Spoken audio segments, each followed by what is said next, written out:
Hello everyone, welcome back to Lakshya Marg. मेरा नाम है रौनक और आज हम लोग करेंगे एक और topic from the evolution and fundamentals of business. ये है हमारा डे 5 या कह सकते हैं पार्ट 5 ऑफ दिस चैप्टर, जहां पर हम लोग बात करेंगे हमारे काफ़ी इंटरेस्टिंग और important topic role of profits in a business के बारे में। तो आइए बिना देर किए इस वीडियो को शुरू करते हैं।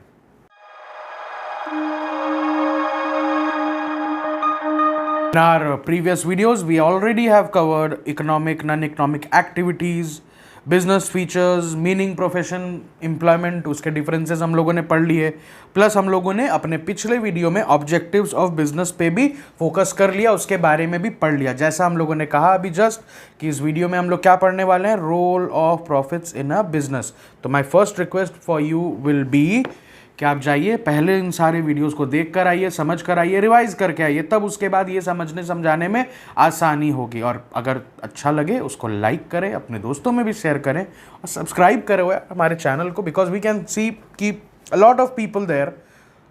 एनालिटिक्स तो अपने ही हाथ में है फिलहाल, तो बहुत सारे लोग ऐसे हैं जो कि वीडियो देख रहे हैं, लाइक कर रहे हैं, व्यूअरशिप भी अच्छी है, बट सब्सक्राइब नहीं कर रहे। तो सब्सक्राइब करो, वही तो हमारा भी मोटिवेशन है, वही तो हमारा भी ड्राइविंग फोर्स है, ठीक है। और बाकी आपके लिए ऐसे ऐसे लेक्चर्स तो लाते रहेंगे, अपन अपना काम करते रहेंगे।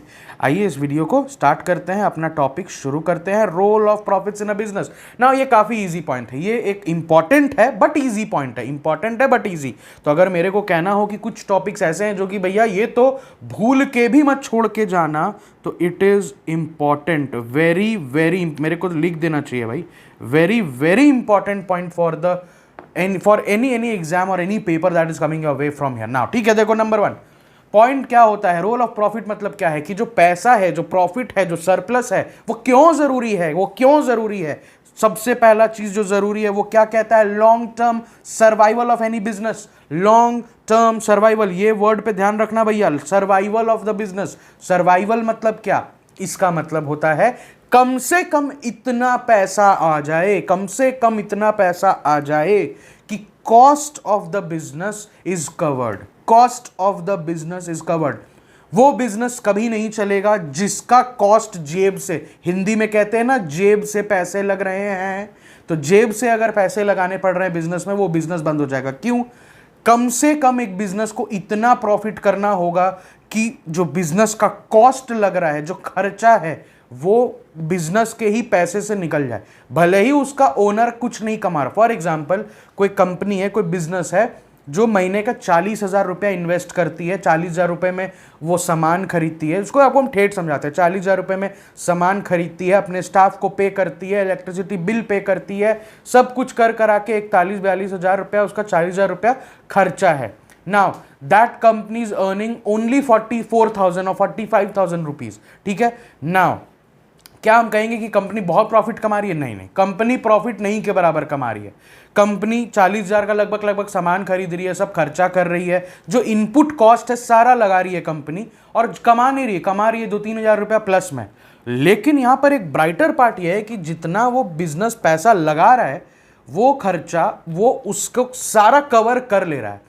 विच मीन्स अगर 40,000 रुपया इन्वेस्ट करो और 45,000 रुपये का आप सामान बेच डालो, तो कम से कम आपका जो खर्चा ऑफ द बिजनेस है वो घर से तो नहीं लगाना। मतलब आप जब नया मंथ शुरू करोगे 1 तारीख को, 2 तारीख को, तो कम से कम आपको अपने घर के सेविंग्स अकाउंट से पैसा निकाल के बिजनेस में नहीं लगाना पड़ेगा। आपको मालूम है कि गले में 45,000 रुपये पड़े हैं, अब उन 45,000 रुपये में से क्या करना है, मेरे को 40,000 रुपये अपने वेंडर को पे करना है, उसमें फिर मेरे को इलेक्ट्रिसिटी बिल पे करना है, उसमें फिर मेरे को स्टाफ को सैलरी देनी है, पानी का खर्चा देना है, जो साफ सफाई करते हैं उनको पैसा देना है। तो ये सारा खर्चा जो है, ये करने के बाद भी अगर कुछ बच जाए तो बढ़िया, लेकिन अगर नहीं भी बचे तो हम क्या कहेंगे कि at least the company is surviving. जैसा आप लोग स्क्रीन के ऊपर देख सकते होगे, यहाँ पर लिखा हुआ भी है कि profits help a business to continue exist for a long period of time. In the absence of profit the establishment of particular business loses its justification. बिना प्रॉफिट का तो भैया बात बनने वाला ही नहीं है, ठीक है। तो आई थिंक सर्वाइवल वाला पॉइंट आपको क्लियर हो गया है।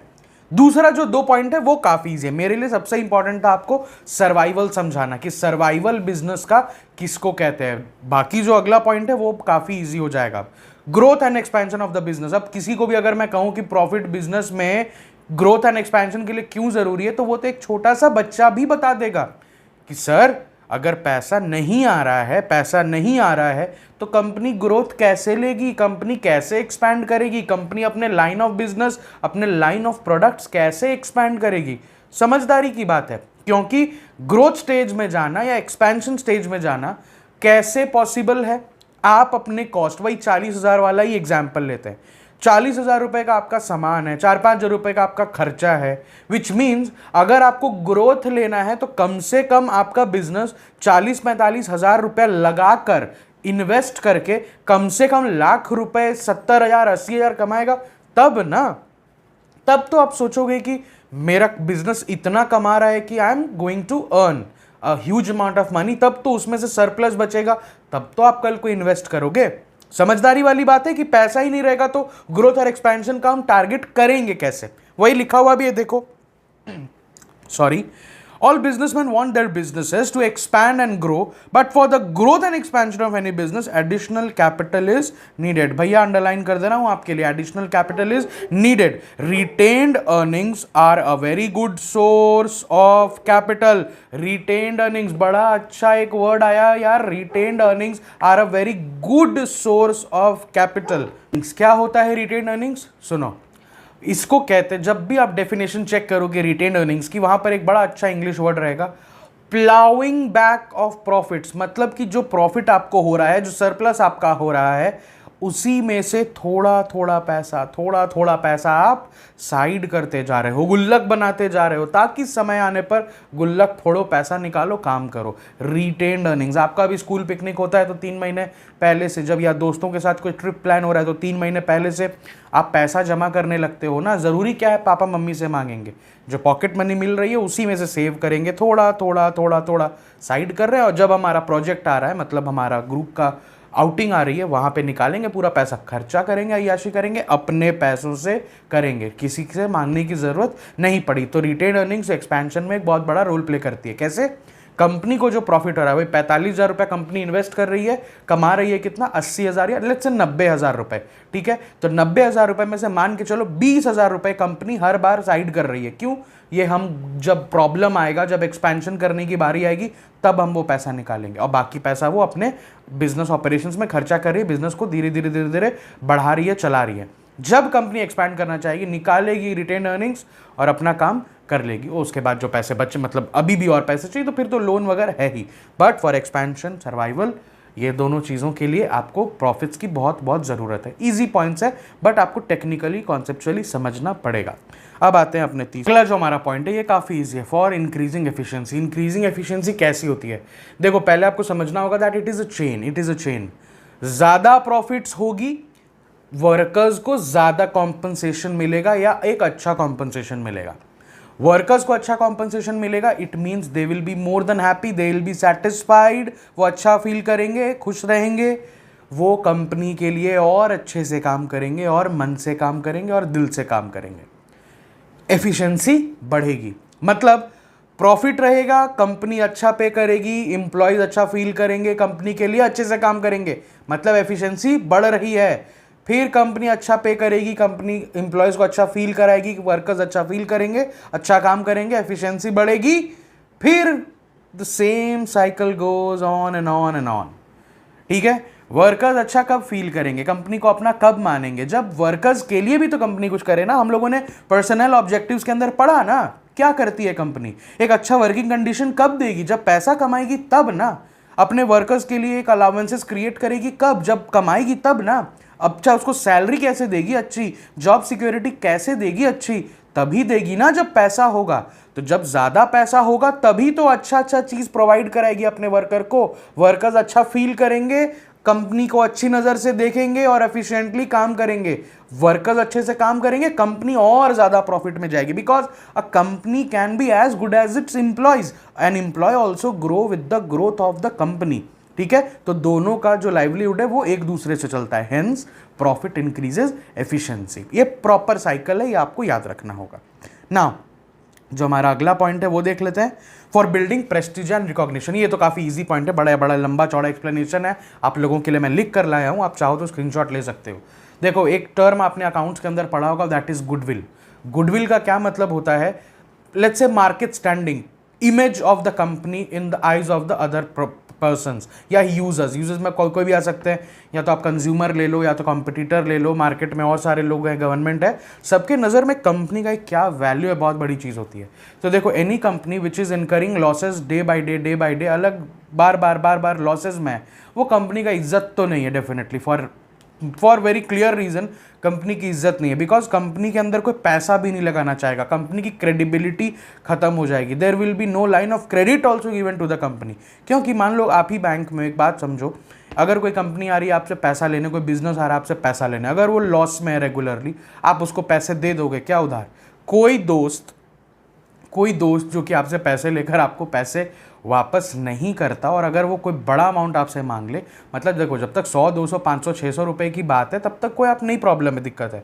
बट अगर वो पैसे नहीं आ रहे और suddenly that friend is asking for 5000 rupees and it is very urgent for him, कई बार आप दे दोगे या क्योंकि दोस्त हो आप, लेकिन जस्ट इमेजिन कोई वैसा बंदा कि जो आपसे उतना रिलेटेड नहीं, बट वो अगर मांग रहा है पैसे और जिससे आपको जल्दी पैसे रिटर्न मिलने में प्रॉब्लम होता है, तो will you be able to give the money?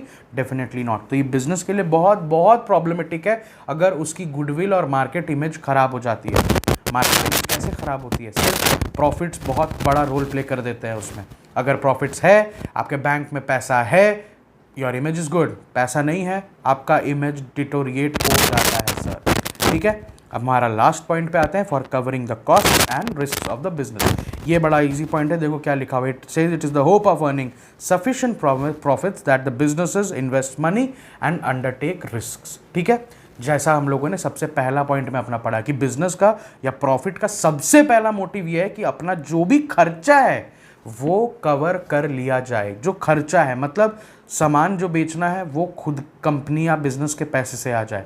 जो भी खर्चे हैं रेगुलर बेसिस पे, बिजली है, पानी है, रिफ्रेशमेंट्स है, कन्वेयंस है, वो सारा खर्चा कंपनी के खुद के पैसे से हो जाए, घर से ना लगाना पड़े। प्लस रिस्क, कल को भगवान ना करे कुछ गलत हो जाए कंपनी में, कोई हादसा हो जाए, तो उसके लिए भी इतने पैसे हों कि उस रिस्क को कवर किया जा सके, ताकि मिनिमम लॉस हो कंपनी को, ठीक है। तो ये सारी चीज़ें जो है एक बार देख लेते हैं, हम लोग रिवाइज करते हैं क्या क्या पॉइंट हमने पढ़ा role of profits in business के अंदर। सबसे पहला क्या था हमारा पॉइंट? वो था सर्वाइवल। इतना खर्चा हो निकाल लो कम से कम कि इतना प्रॉफिट निकाल लो कम से कम, जो हमारे कॉस्ट ऑफ द बिजनेसेस जितने भी हैं वो सारे कवर हो जाए, ताकि सर्वाइवल हो सके, कि कम से कम पैसा आ नहीं रहा तो घर से पैसा जा भी नहीं रहा है। नंबर 2 क्या था हमारा? था दूसरा point, for growth and expansion of the business. पैसा रहेगा तभी तो फ्यूचर प्रोजेक्ट्स देखेंगे, बढ़ाएंगे बिजनेस, ग्रो करेंगे, एक्सपैंड करेंगे।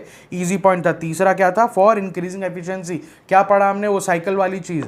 कंपनी ज़्यादा कमाएगी, कंपनी अपने इंप्लॉयज़ के बेटरमेंट के लिए काम करेगी, इंप्लॉयज़ बेटरमेंट लेकर अच्छा फील करेंगे, सैलरी अच्छी मिलेगी, घूमने जाएंगे, फलाना चीज़ें उनके लिए कंपनी कर रही है, अच्छा फील करेंगे, कंपनी के लिए अच्छे से काम करेंगे, एफिशिएंसी बढ़ेगी, कंपनी फिर ज़्यादा प्रॉफिट कमाएगी, ठीक है। 1 2 ये घूमते रहेगा। हमारा अगला जो पॉइंट है, for building the brand, Prestige, recognition, जो बोलो, उसके लिए क्या चीज़ ज़रूरी है? गुडविल। गुडविल कैसे आता है? अच्छा प्रॉफिट रखो, क्रेडिबिलिटी रखो। तो वो कब आएगी? जब आप अच्छा प्रॉफिट्स रखते हो अपने हाथ में। लॉस कंपनी कभी भी अच्छी गुडविल और क्रेडिट लाइन नहीं मेंटेन कर पाएगी।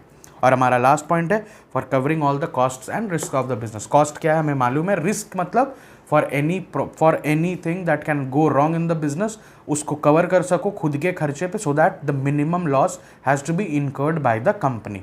आई hope role of profits in a business वाला टॉपिक आपको अच्छा लगा होगा, ठीक है। ये वीडियो एक्चुअली तो we have to shoot it from our home, तो I hope there are no glitches as such.